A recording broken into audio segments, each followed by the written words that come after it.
All right, so you sent over a really fascinating collection of cybersecurity and tech articles this week.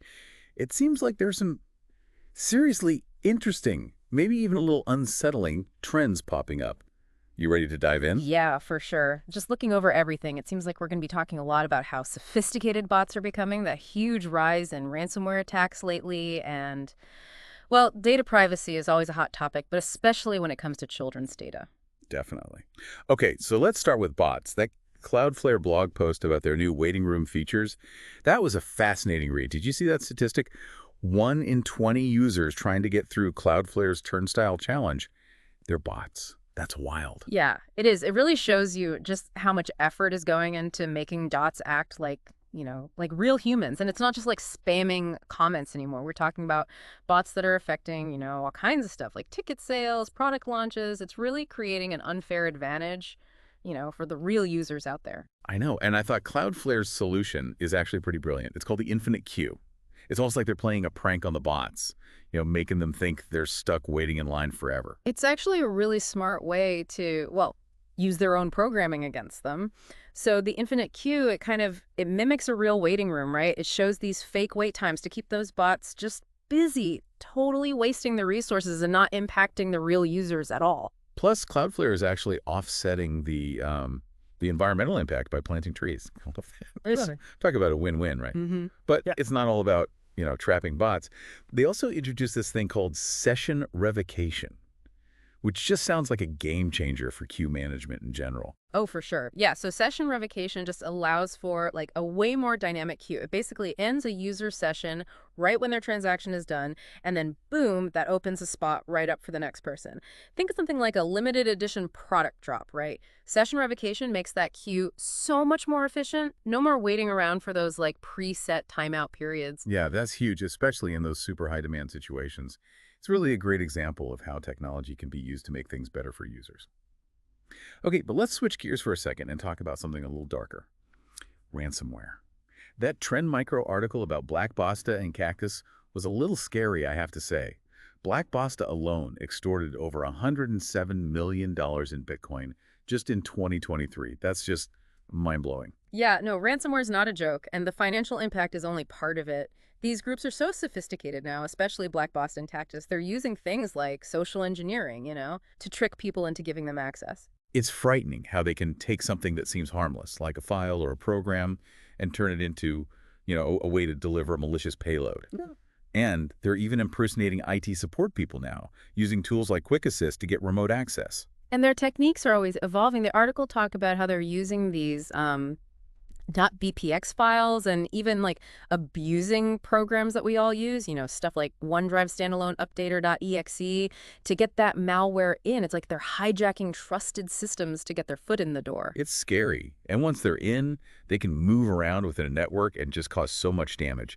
And it's not just individuals they're targeting, it's businesses, organizations, even critical infrastructure. Exactly. And, to make things even worse, there are reports that some of the key members of Black Basta have actually moved over to Cactus. They're sharing all their knowledge and resources, and that just makes them even harder to fight. You know, it's unsettling to think that these ransomware gangs are basically just getting better and better at what they do. It's like a never-ending arms race.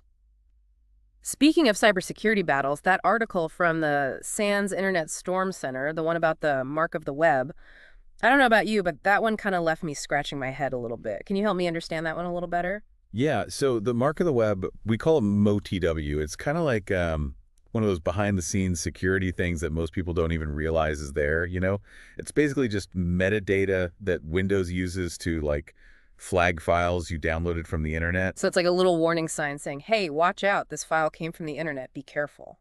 Exactly. And some applications use that MOTW to trigger extra security measures. So, like, let's say you download a document from the internet. Microsoft Office, it'll open it in this protected view, which basically, limits what you can do with it. It stops macros from running automatically, which helps reduce the risk of getting infected with malware. Gotcha. Okay, that makes sense.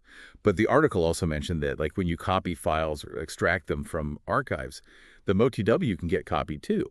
So if I download a ZIP file and I extract those files to my desktop, they'll still have that MOTW, right? Right. And that's where it gets, kind of tricky because the bad guys are always looking for ways to get around that, to bypass the OTW. They're basically trying to trick the system into thinking a file is safe when it's really not. So it's like a constant back and forth. They find a new trick, and then, the good guys try to find a way to block it. Speaking of sneaky tactics, that article about that Poco R malware, the one that uses PDF files, that was pretty wild. It seems like this Jart Caracal group is getting really creative with their phishing attacks. Yeah, phishing attacks are way more sophisticated now. It's not like, those old emails with bad grammar and spelling anymore. These attackers are crafting really convincing stuff. They're using social engineering, they're trying to trick people into opening those malicious files or clicking links that could be dangerous. I know. They even blur the graphics and use fake metadata to make those PDFs look real. Plus, they're hosting malware on legitimate cloud services like Google Drive and Dropbox. It's almost like they're hiding in plain sight. They are. They're using our trust in, these familiar platforms and file types against us, and that makes it so much easier for them to, sneak past all those security measures. And then once that malware is on your computer, well, they can really do a lot of damage. And Poco RT, it gives them full control, right? They can steal data, spy on what you're doing, and even run commands remotely. It's a scary thought. It is, and they're not standing still. They're always working on new techniques. The article even mentioned how Poco RT uses things like dynamic API resolution and two-fish encryption and even exception handler hijacking to avoid getting caught. It's designed to be really hard to analyze, really hard to figure out what it's doing. Wow. It's a good reminder that we all need to be really careful about what we're opening and what links we're clicking. Okay, another thing that stood out in these articles was how ransomware gangs are exploiting this bug in Paragon Partition Manager. These bring your own vulnerable driver attacks, or BYOVD, seem particularly dangerous. They really are. DYOVD attacks are so bad because, well, they exploit vulnerabilities in legitimate, signed drivers that already passed all of Microsoft's security checks.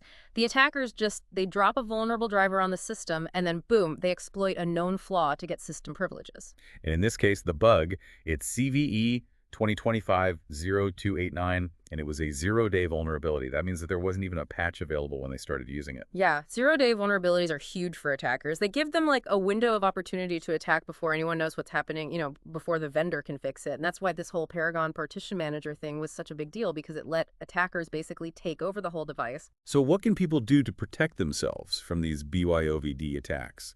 It seems like a tough problem to solve. Luckily, Microsoft has this thing. It's a protection mechanism called the Vulnerable Driver Block List. It's built right in, and basically it stops known vulnerable drivers from being loaded in Windows. So it's really important to make sure that's turned on and to keep your operating system and all your software up to date to reduce the risk as much as possible. That's good advice. Okay, so we've talked about a lot of threats here: bots, ransomware, sneaky malware. It's honestly a bit overwhelming. Are there any positive developments in the cybersecurity world? Anything to give us a little hope? Well, it's always a battle, right? But there's innovation on both sides. One area where I think we're seeing some progress is in mobile security. That Kaspersky report on mobile malware trends, the one from 2024, it had some encouraging data. Did you see that the number of unique malware and unwanted software installation packages for Android devices is actually going down? I did. It seems like all the work that's going into, improving security on devices and in app stores, it's starting to pay off. Yeah. But the report also mentioned an increase in mobile banking Trojan attacks, which seems a bit contradictory, doesn't it? It does, but what it seems like is happening is that while the number of unique malware packages going down, cybercriminals are shifting their focus. They're trying to distribute the same malware files more widely. There could be a few reasons for this. It could be harder to develop new malware that can get past all the security, or maybe they just want to maximize profits from the vulnerabilities that they already know about. So they're getting more efficient, even if they're not necessarily creating as much new malware. Right, and that just shows how important it is to stay on top of these mobile threats. The report mentioned some pretty sneaky techniques, like using NFC technology to steal bank card data. Wait, NFC? Like what we use for contactless payments? Yeah. So what they're doing is they're disguising malicious apps as legitimate banking or government apps. And they trick users into holding their bank cards near their phones. And then, boom, they can steal the card data through NFC. It just shows how even something that seems harmless can be exploited. That is unsettling. Hmm. So even though there are fewer unique malware packages out there, we still have to be really careful about what apps we're installing and what permissions we're giving them. Definitely. Always check those app permissions. Be careful about apps that want access to your sensitive data or features that they don't really need. And always make sure you're downloading apps from trusted sources. I think it's both fascinating and a little bit scary how much the cybersecurity landscape is changing and how quickly. Just when you think you have a handle on things, the bad guys find a new way to exploit the technology. Yeah, it's a constant game of cat and mouse. And that's why it's so important to approach cybersecurity with the mindset of always learning and adapting. We need to stay on top of the latest threats, adopt those best practices, and just be ready to change our strategies as needed. For sure. Speaking of adapting, one last thing before we move on. You flagged an article about SparkCat, which I hadn't heard of before. It's this malicious SDK implant they found in both Android and iOS apps. Can you explain what an SDK implant is and why it's so concerning? So an SDK or software development kit is basically a set of tools and code libraries that developers use to build apps. Now, an SDK implant is malicious code that's hidden inside a legitimate SDK. When an app developer uses an infected SDK, they don't even know it, and that malware, it gets right into their app, and then potentially it can spread to, well, thousands or even millions of users. So it's like a Trojan horse for app developers. Yeah. They think they're using something helpful, but it's actually a trap that could put their users' data at risk. Right. And what makes SparkCat so worrisome is that it was found in apps that were distributed through both Google Play and the App Store.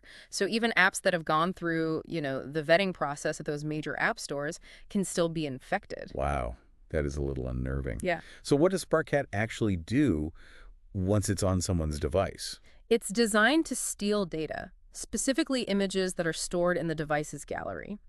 They were really interested in images that had recovery phrases for cryptocurrency wallets, so they were definitely after money. It feels like no data is truly safe these days. So how do we protect ourselves, especially when even apps from official stores can be compromised? I think it all comes back to having multiple layers of security. We can't just rely on the app stores to catch everything. We need to be careful about app permissions, keep our devices updated, and use security software to help detect and block threats. So be proactive, be informed, and basically always be on guard. It's a little overwhelming, honestly, but I guess that's just the reality of living in the digital world. It's definitely a challenge, but there are tools and resources out there to help us stay safe. The important thing is to be aware of the risks and make good choices about how we use technology. Okay, before we wrap things up, there was one more article I wanted to get your take on. It's the one about securing 5G networks. What was it about this piece that stood out to you?